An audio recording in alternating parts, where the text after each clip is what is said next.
Speaking of desserts, we are back in the kitchen, and we're going to make Portuguese tarts, which, you know, to me, we moved from an area that was very Portuguese and really embraced it. Yeah. You know, only shopped at Portuguese bakeries. That's where we live now. Yes, okay, so you know, you have an abundance of goodies everywhere, which is awesome. And they're always fresh. And in Portugal, these are made every hour, so that they're always very fresh. And the key to that is that you want the pastry to be really crisp. But I gotta tell you, even if you make them the day before, the next day, still good. Okay, so still good, even if you don't make them every hour. That's right. So this is actually quite a simple recipe. You just make a custard and then you use store-bought pastry. Okay. So to make a custard, this is just a couple of eggs and an egg yolk, and I'm gonna mix in some granulated sugar, a little bit of milk, and a little bit of cream. Could you turn me on to about medium, please, my dear? Absolutely. And this cooks for about 7 minutes. This is really the only time you have to pay attention, is you just make sure that your custard doesn't stick to the bottom of your pan. So keep stirring it up a little bit. Keep stirring, give the job to a competent child or a competent husband. You know, just don't want that to burn. Available. Exactly, and then when it's cooked, you add the vanilla.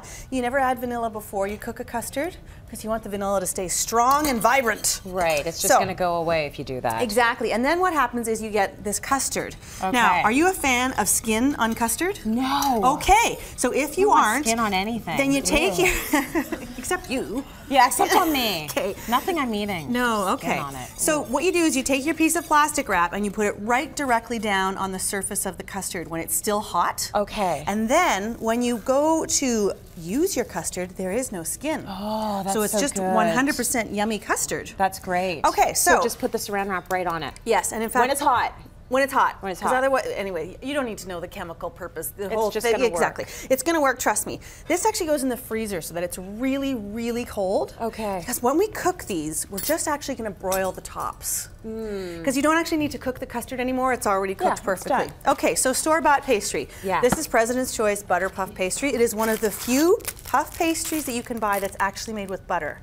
Okay. The others are made with other things. Okay. And you know, when it comes to fat, the simpler it is, the better it is for you, right? So butter is definitely better for you than other things. Things that have long names and hydrolyzed and The other good thing about this is it comes pre-rolled like this.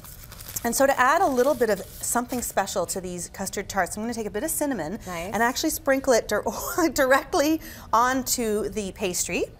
Nice. Then I'm going to re-roll. Now this is the fun part. They make it really easy, though. They really do make it very easy. And when you buy this, it's frozen, and it comes in these 2 little packets. Thank you. Thank you. See, again, a job for a competent helper. That's competent helper. See all the work I'm doing right now? Very good. Now, holding this still. Very good. We're going to make 12 of these, so I'm going to cut this into 12 equal pieces. Okay. Okay, half and half, and then each one of these goes into 3. Okay, so we're having a math lesson too, which is always nice. Please do not ask me for the math lessons. I am not the person. So now each one of these is going to form the crust for one little tart. Right. So it's got that cinnamon swirl already in it. Yeah. Cool, right? So you roll this out, and of course puff pastry is full of flakiness and buttery taste. So you get this quite thin. I just can't wait to see how you're going to make that into that. I know, it's crazy, right? Oh, so of course we use a mold, yes. No, I can't wait to see you freehand I know. No, it's not like a dumpling.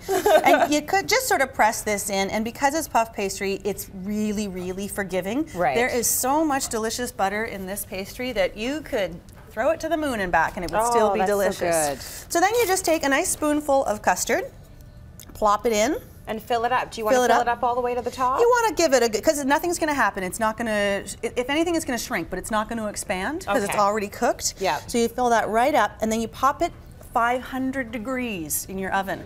Yes. Yeah, that's serious. Okay, this is serious, people. Okay, I want everybody in their hazmat suits. No, but this is where you need to know your oven. If your broiler is hotter than the surface of the sun, you want to stay close and keep peeking. Yes. And if it's not quite as hot, then you can walk away. Right. But I would say just keep checking on it because you want the tops to be brown but not burnt. No, and people are afraid of the broiler because of that. So, exactly. And so the thing is with the broiler, it's just like a toddler. Don't go far. You know, you're a toddler in a pool. Don't go far. And that is it. And then you have these gorgeous custard tarts. And oh man, it's hard for me not to eat one right now because they are so good. She actually did eat one right before the segment. I caught you. Hey, it's quality control. That's okay. That's a great job there, Claire. Thank you so much.